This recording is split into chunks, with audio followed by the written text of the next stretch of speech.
our team with Victor and the likes are going to be in the spotlight. And Brian Windhorst was on Pat MacAfee yesterday. And let me tell you, Wendy came down to San Antonio. It's been about a month ago. Remember this, RJ? And fell in love. My gosh, where did Pop and the crew take Wendy? This guy bought a cowboy hat. He went back home to L.A. wearing a Stetson and brand new Tecovas boots. I mean, listen to him. This is the next iteration of Wendy. Was this from his Socialist Collective?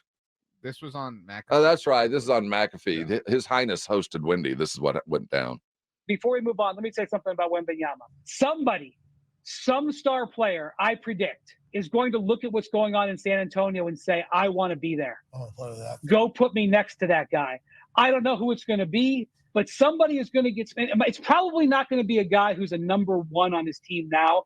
My guess is it's going to be a guy who's maybe in the middle of his career who realizes he can't win it all by himself. That situation in San Antonio is too exciting to not have somebody want to go play with that guy. I don't think it's going to be LeBron, but it's going to be Damian Lillard? Is that who we're talking about? Dame is under long-term contract Trae Young? Milwaukee. Ooh. Now, that's an interesting name. Okay. Oh, hey, we're doing the basketball. Okay. We're doing the basketball today. Damian Lillard. That was Brian Windhorst on His Highness's Pat McAfee show yesterday. And he continues to trumpet the Spurs horn. I love the idea of Trae Young. Do we? Dishing it out to win. Is it? Yes. Do we love Trae Young just because he's the first opportunity? He's the first halfway. He's an 8 winking at us, a solid 7 winking at us when we're fully capable of a 9. I don't know how, and I don't mean to make this about something else, but like I don't know how you can like fawn over the idea of Zeke Elliott returning to the Cowboys, but you're like entirely Trae different Young, scenario. Entirely. I mean, photo negative. I don't know scenario. that it's photo negative. Oh, it's the beginning of one thing and the end of another. It is indeed a photo negative scenario. But like the idea that there's any reason we should be picky is ridiculous. Oh, we have every reason to be. We got more money than anybody else. We got more draft capital than anybody else, and we have the next best player in the world. We got every right to be picky. Let me reframe. Picky relative to the options. Okay. Right. And that's what I'm saying. Right? Yeah. No, there's not very many options. Like the idea of like, oh, we'd rather have nothing than have Trae Young. Well, true that. And I'm not saying that nothing is better than Trae Young, but I'm just saying Trae Young is the first one to come around on the sushi boat. There might be another boat come around that fancy restaurant. You might like the next thing of sushi a little bit better. It might be the California roll. It might be the one with the swordfish. You know what I mean? Those boats keep coming. This isn't the only one that's coming. It's just the first one. Okay, well, which, by the way, I'm craving sushi. You're calling them boats, but I'm really hungry. Like, you know, suddenly I'm very hungry. Well, no, but we need to eat. But see, you're right. But it's only about 4:00. Then why did we come to the restaurant? Well, we haven't yet. We're just in the car. We might be going to do something fun. Wow, this is a bad analogy. It just keeps getting worse. What I'm trying to get at is there's a long time between now and then. And we know that we're about to dive in to what is a supremely talented West that's going to stay that way for a minute.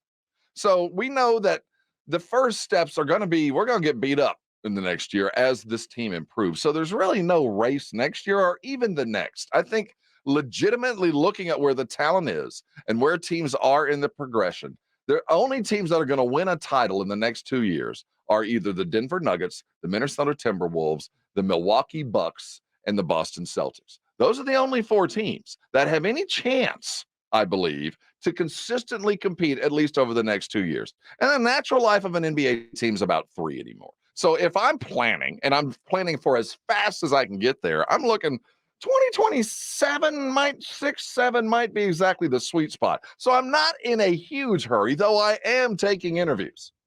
And if Trae Young is a fitting fit and we interview him and he's willing to commit to some things that he might not have and might not be capable of, because consider the defensive problems where you get when you bring in a little point guard like that in this ever taller NBA. He is a victim on defense. Now he makes up for it on offense, But we know what Pop likes to coach. And while he looks pretty, he might not be, or better term, he looks good. He might not be good for us. So I'm just saying, let's not jump in too fast just because the first cute one, the first good looking one winks at us. I think you're underselling Trey a little bit. A little bit. You know? I am. I agree. Yeah, like I'm not saying this is like the best. Because I would love possible- Trey Young. I'm saying, he's down. He's in the top 4. You're not losing a whole lot if you only end up with Trey Young. But I do know if you do your due diligence over the next year, there's going to be an NBA star that falls out of the tree. I mean, it's just he's going to get mad, going to want to get traded, and going to feel slighted, going to be a coach fired, and he's going to want out. So I'm not at all either saying that Trey Young is a burden hand either. There's work required. You're right. For the purposes of this discussion, let's assume that Trey Young is an attainable asset. This, like right now, Mhm. versus there's a lot of ifs in what you said, or a lot of ifs, ands, buts, hypotheticals. Very whatever. much. Well, there will probably be an NBA star that shakes free from a tree, right? Like, what if that doesn't happen? And even if it does, like, what if it's not a player you feel like True, I love with? true. What if it's not a ball all handler? valid. What if it's not a point guard? And even then, okay, say like the player you want, whoever it is, does shake free, does get pissed off, does want to leave. Okay, what's to say that you're as equally desirable to the field as you are right now? Right, like, and because anything can happen, anything can change. We presume that Wemby will remain this magnetic force that people will want to come enter the stratosphere. But what if that doesn't happen? What if that player just wants to live somewhere else? Right, like you just have no idea. That So, would like, never happen. Like, What are you talking about? You get my point. Like, just like I do get your point, and it is valid. Bird in the hand. The I get it. hypothetical exact moment, and assuming that in the hypothetical exact moment you can do whatever you want is a fool's errand in my mind. And I'm not proposing going after Trey Young or whatever Trey Young represents right now, simply out of fear of that unknown. Mm-hmm. But I think that all things have to be weighed. And again, I say this all the time when it comes to this. Do you think I remain somewhat sad for LeBron in a very small way, and that it's super unfortunate for LeBron as an all-time NBA player that he returned to Cleveland at the peak of his powers, right? Like as just this like sun, like the sun as a star level force, and that he just ran into the Golden State Warriors dynasty, right? Like the misfortunes of time, you know what I mean? That happened to line up that way. Get in So you line have with a lot no of other idea- dudes, though. Yeah, well, I know, but my point is, like, you have no idea what lurks around the corner, so you cannot plan and just specifically design the exact time that you want to go after this because you think you know better. Nobody knows anything about the future. Valid point. I will not argue and point RJ. I completely agree, and some of that it harkens back to the parable about the man in a flood praying to God for help, and a guy shows up in a boat like, here I am, and he goes, no, God's coming to get me. The guys are like, well, I'm here. They're like, okay, and he leaves. And another boat shows up and goes, no, man, I prayed to God. God's coming to get me. And the guy's like, well, I'm here. Like, no, God's going to save me. And the boat leaves. Well, maybe this is the boat. I mean, maybe this is it. And I get that. And in a vacuum, it's Trey Young. And with Wemby, it would be a beautiful thing. But I just get the sense that there's going to be a lot of opportunity for beautiful thing. And I don't want to dissuade making the big bucks and I say being a GM is easy. This is where the good ones are separated from the average.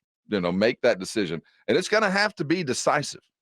And I know that when you hear the likes of Wendy saying things and Sham saying things and others around the league saying there are players that want to come to San Antonio, there's an intent and there's a pressure behind those words. And I've said it before, there won't be anything overt from the NBA. But the league can't afford to wait for the Spurs to get Wemby's team together either. We just said goodbye to LeBron last night. This is going to be a playoffs with no LeBron, no Joel Embiid, no Steph Curry. This no is KD. Well, I mean, he was in the playoffs. Like, no no KD for playoffs. We are transitioning, and Wemby, if his people and his camp are in a race to be the face of the league, Ant-Man has a lead on that. He's got the inside. So track. there's pressure on the Spurs to get Wemby help. And on an even deeper note, he's going home next year. They don't want to send the Spurs over to lose to the Pacers twice in front of his home crowd. This team's got to get good for a lot of reasons above and beyond just being our team with a guy that looks like he is the best thing to ever walk down the pike to join the NBA. So there's more pressure than, hey, let's just get good for the Spurs. I think the league's on them. I think that there's pressure from the pundits. Like, dude, everybody there, you can't do the Oklahoma City thing. You're not allowed to go 3-4 years. That's not going to pay off for a league that feels itself going places right now. And they're fighting the big bad NFL every step of the way. And oh, by the way, while this sporting pie is certainly enriched, World Cup's coming in a couple years, and we're going to be fighting them for headlines. So we got a lot to take care of right now. I think that that's really well put, and that's a lot of actual non-basketball stuff. Yeah, but that matters to people who make decisions at this level. And you can say like, oh, the focus should be like winning on basketball games, and you're right, and that's great. But like, you also have to live tethered to reality and understand that this is also a business. And so that being said, yeah, like I mean, like before we even get to the points you brought up, which are valid. I think the idea of poo-pooing, like the people who poo-poo the idea of Trae Young, I know you haven't. No, but not there at are all. some people who are like, oh, no thanks. Like, what? Like, do you not know who this team is? Like, like we didn't think they were going to win 19 games a month ago. You know what I mean? Mm-hmm. Like, let's slow down on poo-pooing anyone around here. Like, I think it would be such a mistake to get like too up on our high horse, because a lot of what we are excited about is still hypothetical. It's still not real, right? Like there is a lot that is real in terms of Wemby and what he's offered and who he is as a player and his skills and what we've seen and the Wemby and the 5x5 and all this kind of stuff. But a lot of other stuff is still imaginary. A lot of other stuff still hasn't even happened yet. I mean, and we can sit here and we can pine for defensive player of the year and all this kind of stuff. But like at the end of the day, a lot of that stuff is just a figment of our imagination right now. And the assumption or the presumption that Wemby and Devin Vassell and Jeremy Sohan and Keldon can all get there by themselves next year is silly. I mean, it really is, to be quite frank. And even if Devin is an all-star because he's Wemby's wingman, that doesn't mean that it was the right decision. It just means Wemby's orbit got larger. How much would you, and this is now a legitimate question, would you do to go get LeBron for a year? Because there's still gas in the tank. Now, the commitment, unfortunately, would involve probably more than LeBron. Listen to LeBron.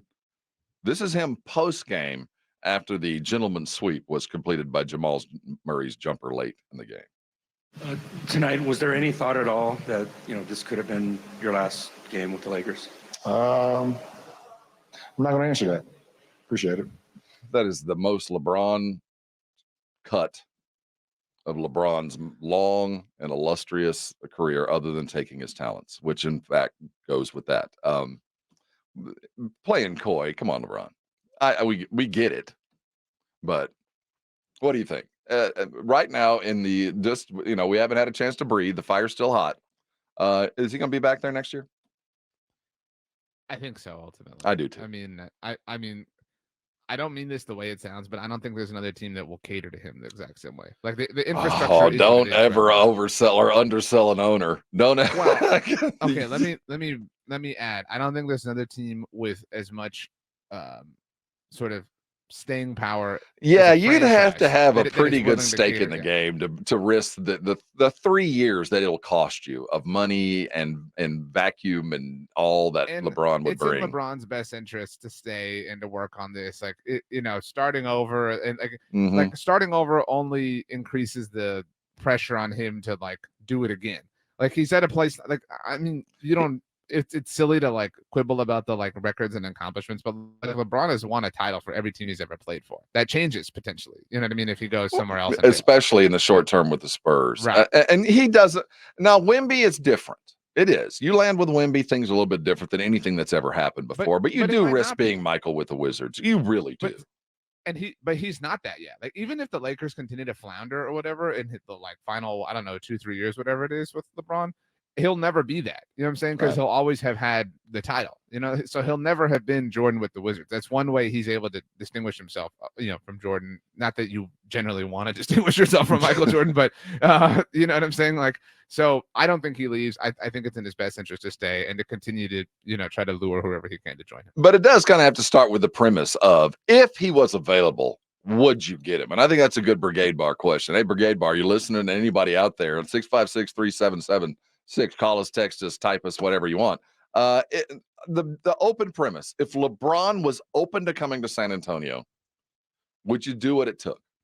And that might involve wasting a draft pick on his son. It might involve a 3-year deal that really you're only paying for a year. A really considered effort.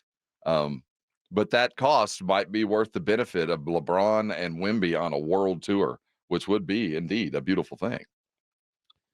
There's also a lot of ancillary benefits that come with having LeBron James on your team. I mean, that has to be considered, obviously. Yeah, again, I'm not above saying yes to anyone. You know what I'm saying? Like, there's nobody that I'm not even willing to think about. So the idea of anyone just like immediately closing the book, like LeBron James, no thanks. Like what? Like you have to consider it. It's LeBron James. I don't care what version. LeBron was awesome last night. He was. You know what I mean? And they just lost. I mean, but he's still what, like the 10th best player in the NBA? I would say worst? absolutely. He's all NBA. So, but we still feel like, it is one misstep. It is one hamstring that won't heal away from months away on what it would be a very short-term clock is ticking. Paul Estrada on the Brigade Bar. Please, no LeBron. I'm not a please no LeBron. I just don't see the benefit, the total benefit being worth the effort. We don't need a LeBron in San Antonio. We have Wemby. We don't need to bring any more spotlight. The spotlight's here. And while he would be worth wins and exposure and a lot of stuff, he wouldn't be worth that many more wins for the short term. And then there would be the cost of getting him and the cost of improving the Lakers, which no one wants to do. It would look. I'd much rather go the Trae Young route. Like, I mean, I don't. That's why, like, who doesn't? I understand there are a lot of people who don't want Trae Young, but why not? I mean, name me your option. Name me your superstar, your all-star, your legitimate player. I'll lower the bar that low. Well, I think Trae is probably the best of the imminently available, and I'm talking about in the next year or two, tier 1 players. But I'm not sure the Spurs actually are hunting or need a tier 1. I think they feel like we need a high tier 2, a guy that is not happy where he is, knows that there's somebody probably better on his team right now that will continue to be the focus of the franchise, but has the capability. I'm talking about guys, and I'm not talking about this guy specifically, but the Jaylen Browns of the world. And you can go through the NBA, and there's a Jaylen Brown in all these young teams that is probably as good as the star, but will never get star billing. I think that we have that. That's Devin Vassell. Like, I'm talking about better than Devin. I'm talking about somebody that's established in the league. And there's I don't know the name, but there's guys that are there. So I think that might be what the Spurs are searching for, because there is going to be the issue until it's hard to find guys that are willing to go, all right, I'm going to go play for Wemby, unless they have already, made their bones. They know who they are. They ain't worried about, Wemby getting more points, getting more buckets. It's about, I just want rings. I want solid home family life and rings. I don't want drama. I just want to go play. And there's those guys. And then there's the superstar that are chasing the limelight, that want to feed off the Wembiness. And those guys, I don't know if you want. When you hear Wemby go, there's a lot of stars that want to see the spotlight when they go play next to Wemby. Well, maybe they're coming here to improve their own brand to the detriment of ours. So you got to be real careful about the motivations behind these guys that are saying, man, I want to go play with that guy. Is it to help the team, or is it to help themselves? Obviously, you can't say yes to anything and everything and everyone and any single person who hits you up, but you've got to have a kind of an open. Is that a base concern for Trae Young? I don't think so. I'm not sure. I'm not saying there is, but I'm not bothered by. I'm ready and willing to sign up for Trae Young right now. I mean, I think that maybe people would be, there would be some like off-puttedness to like Devin Booker. Maybe I think people would feel that way. I would chase Devin with everything I had. I would still say yes. Yeah, like the point you're bringing up about like, oh, maybe there's people who want to further their own brand. That's great. I mean, like, that's great to be concerned by that, and it's fair to be concerned by that. But like, the more circles we add to find the middle of the Venn diagram, the more difficult this all gets. Like, oh, well, we want somebody who's going to be like, really earnest and really quiet and not going to be concerned with this, and who's going to, want to work, and who's going to be cool with Spurs type, RJ. I mean, like, I understand that, and that's really the hunky dory. You know what I mean? but you have to live in reality, and if you're just, you cannot be shallow Hal about this. You know what I mean? And that's what this disposition feels similar to. Not that you share that disposition, but like, no, we got to find this person. It's got to be this exact thing, and it can't be this old. They got to have this much, and they got to settle for this much money and this role in the team, and they can't have their own YouTube channel or their own podcast, and so whatever. Like, okay, well, you just got rid of like 95% of the NBA. You know what I mean? Oh, and they need to be a super talented player and an all-star. You know what I mean? What? Like, Well, I get the premise though, because the Spurs are in an absolutely unique position, the likes of which we haven't really seen before. To have a guy like him and to have all this money and all of these draft picks in the near future, it feels a bit like, not, and forgive the analogy, like you just won the lottery and you just don't know where to throw your money. I got so much money to throw, I just don't know where to throw it.